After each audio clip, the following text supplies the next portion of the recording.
You can toe the line when it comes to investing. Choose the stocks you like one by one. Or select Sector SPDR ETFs and add the diversification of an entire sector of the S&P 500, like financial. With liquidity, all-day tradability, and transparency. Ready to add diversification to your equity investments? Before investing, consider the fund's investment objectives, risks, charges, and expenses. Go to sectorspiders.com for prospectus containing this information. Read it carefully. Visit us at sectorspiders.com.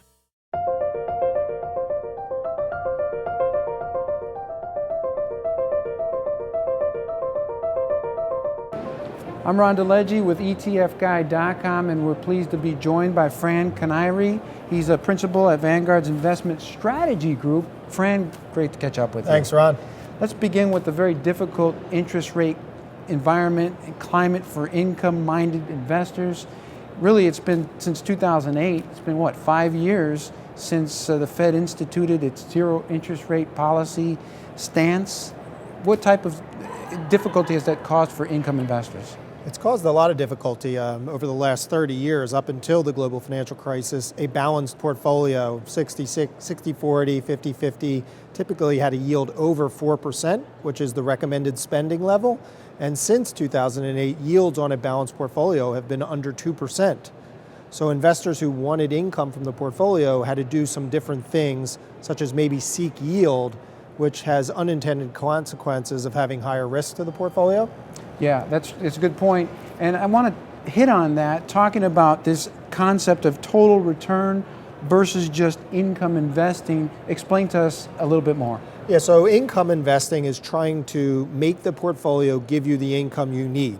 For example, high yield bonds may have a yield of 5 or 6%. And if you want to spend 4, so the gravitation towards higher risk assets, high yield bonds, emerging market bonds, has been in vogue since the global financial crisis. The danger to that is, the bonds are meant to be the anchor to your equity risk. Total return really keeps your stock bond mix intact, and underneath keeps those investments broadly diversified. And then you spend the total return, not the income. For example, the stock market is up 150%. Which would have provided a lot of income. Who would have thunk it? Yeah, if you think about 150% versus collecting 6% in high yield over the last 5 years. Yeah, and you look at 10-year Treasury yields over that same time frame, probably up 10-15% in value.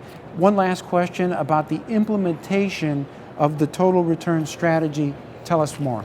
It is more complicated to implement. A lot of investors, the analogy I always use is my own mom. She never wants to touch principal. So total return is touching principal. Some years you're going to have to spend some of the principal. Other years you'll spend the return of the portfolio. So it can be a little more complicated. Working with a trusted investment professional, a registered investment advisor, or a wealth manager can help in that process. And we think that as we move from investment competencies more towards wealth planning, financial planning, the advisor can play a very important role. That makes good sense. I'm Ron DeLegge with ETF Guide. You just heard from Fran Kinniry, principal at Vanguard's Investment Strategy Group. Thanks for joining us.